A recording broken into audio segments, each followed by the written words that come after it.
my lovelies. Welcome to Managing My Money with Rosa. Today we are going to check in on my monthly cash savings challenge. Sorry, it takes me a minute to get that one out. Today is Sunday, August the 14th, and I have decided to do a no spend savings challenge that's cash that's coming out of my cash envelopes at the end of every week. If you're new here, I'd love if you take a second, hit subscribe down below. My channel is all about my personal budget. It is about weekly spending plans. It is about where my bills are going. It's about cash stuffing and savings challenges and a little bit about my debt. And then I also talk, haven't in a while, but sometimes I talk about my dividend portfolio as well. If any of that sounds of interest, please take a second, hit subscribe down below.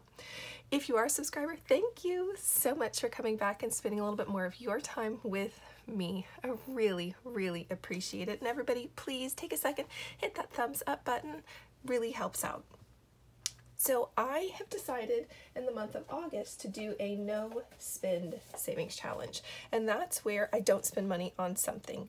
So starting in January, I started looking and was watching all kinds of things. And really, I love savings challenges. I don't know about you, but I love savings challenges. But my budget's running out of money for them. So this is a way that I can do a savings challenge and not have to worry where is it going to come from out of any of my checks. Instead, like I said, it comes out of my cash envelopes. So a no spend is where I pick something and I do not buy that item at all. Or at least I try really hard not to. Sometimes it works, sometimes it doesn't. And this month I decided that my no spend was going to be for my favorite sweet treat of all. That is a Dunkin frozen coffee. I have a slight addiction to them, or at least I did last school year. I'm a teacher, so really I spent the summer without one. So this was a matter of getting back into school and not picking back up that bad habit was the goal of doing this no spend challenge. So as you can tell, the first week I did fantastic. So now let's see how we did last week. So I have to tell you that Sunday was pretty easy, and that's because, well, I don't go anywhere for the most part on the weekend. So Sunday was really easy. And then we're actually going to jump to Saturday because, again, Saturday was another pretty easy day because, well, again, I didn't go anywhere Saturday. I take care of most of my stuff during the week, or at least I try really hard to. I might go out one of the 2 days on the weekend, and that's to grocery shop, but other than that, I really don't go out much on the weekend. So those 2 days were a breeze, and I didn't have to worry about those.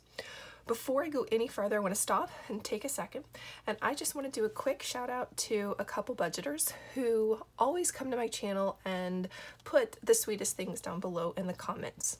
So I have 5 lovely ladies that I'm going to highlight. I'm going to do 2 right now, and one of them is All Things Kimberly. She has a wonderful channel as well.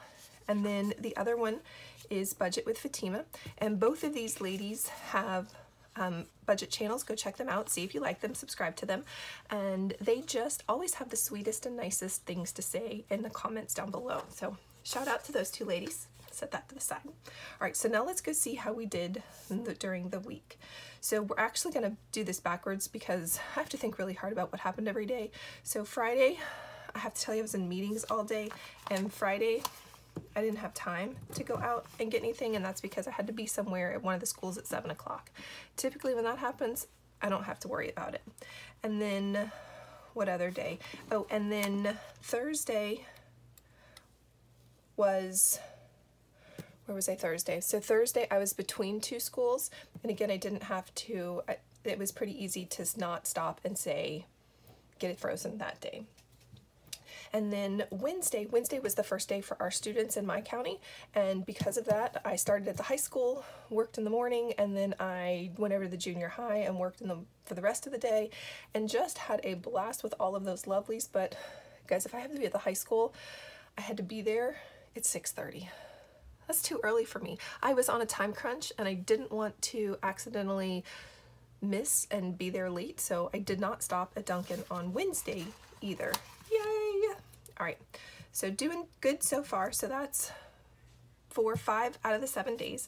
I'm going to highlight 2 more. Actually, I'm going to highlight the other 3 ladies real quick, and that's Nat's Budget, Budget with Mimi, and Budget Stuff Save Repeat. So go check these 3 ladies out. Again, they always have wonderful things to say. They have great channels going on, and just Absolutely love them. So please go check these 3 ladies out as well. All right, and then that comes to Monday and Tuesday. So Tuesday was a really stressful day for me. I got tasked with a handful of additional jobs that I was not expecting to do this year. I have to tell you that I came home really upset that day. However, I did very good, and the car did not, although it wanted to, did not swing through Dunkin on Tuesday. But it really thought about it hard, because it's kind of like a bring down. Tuesday was so stressful that I even ended up with a migraine Tuesday and was out cold at about 7 o'clock, which should not have happened that early in the week. And then there was Monday, and Monday was the build up for the week, getting ready for kids to start back in the building, a couple of extra meetings, and finding out some of the bad news Monday that then rolled into Tuesday, which just, my whole week. But I have to tell you, I did so good.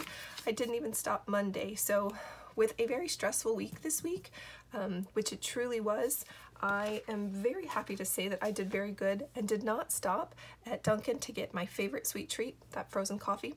I would love to hear in the comments below what your favorite sweet treat is that you just, the car just rolls in and gets, and you don't even know how you got it, but next thing you know, it's in your hand and you're eating it.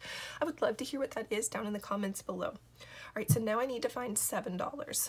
And again, out of my cash envelopes, not out of my actual budget. So fast food, oh my goodness, we were doing so good on fast food, and then Friday night, Friday night, I don't know what happened, but yeah, we blew like almost the entire budget Friday night. It was so really sad. But at any rate, there's $22 in it, and I figure since I did really good and I didn't spend any of that money, I'm gonna pull $2 cash, because my sweet treat costs me like $5 every time I roll through Dunkin. And then gas. So I typically try to stay out of gas, but I know there's a lot of gas money in here, and there were actually some ones, so I'm actually gonna raid the gas box too and pull 2 ones out of it. And then there are some things that I do not touch because I don't feel that's right. Groceries has no ones in it. Like I said, I haven't done the grocery shopping. I'll take care of that this week. I will put it in order, swing by it, and pick it up. So no ones inside of groceries, so we can't pull anything out of there. We do not touch my son's allowance. Paper products, depends on what's in here. I'm going to say no, we're not going to. Well, 2, 3, 4, 5. No, we're just going to go ahead and leave this in here because I just recently bought paper products, so I need to build this back up. Pet. Honestly, I know I need bird food. This can't get spent on that. We do not pull from the RV. Cash, 1, 2, 3, 4. So really I need $3 more. Do I have $3 more? 1, 2, 3. Sweet, and that leaves me with $10 cash for the week, which I will probably spend somewhere. And that should be my 1, 2, 3, 4, 5, 6, $7. And this I stuff into a Budget Mom envelope. If you have access to a printer and you would like some cute free envelopes, the Budget Mom, you have to sign up for her newsletter. I get it once a week, or once, I don't even know how often I get her newsletter, but at any rate, I enjoy reading the articles, and she always has a weekly freebie too. But when you sign up for that newsletter, you have access to all kinds of free resources, and this is one of them. Actually, this chart is one of those free resources as well. So it's really nice to have that. But I printed it. That's the catch, you have to have access to a printer. I absolutely love it. Cut it out, taped it. It's on cardstock. It's supposed to be for Christmas, but I think it's cute, so that's what I'm using. And then we're gonna stuff this into here. Now, I do believe in having a purpose for everything you save. This actually, at the end of the year, is all going to go towards a 25th anniversary something or another for my husband and I. We hit 25 years next year, so looking forward to that. So just trying to save up and stash a little bit of extra money out of my cash envelopes. If you haven't already, please take a second, hit subscribe down below. Everybody, please thumbs up. I really appreciate it, and I hope you have a great day. Bye, guys.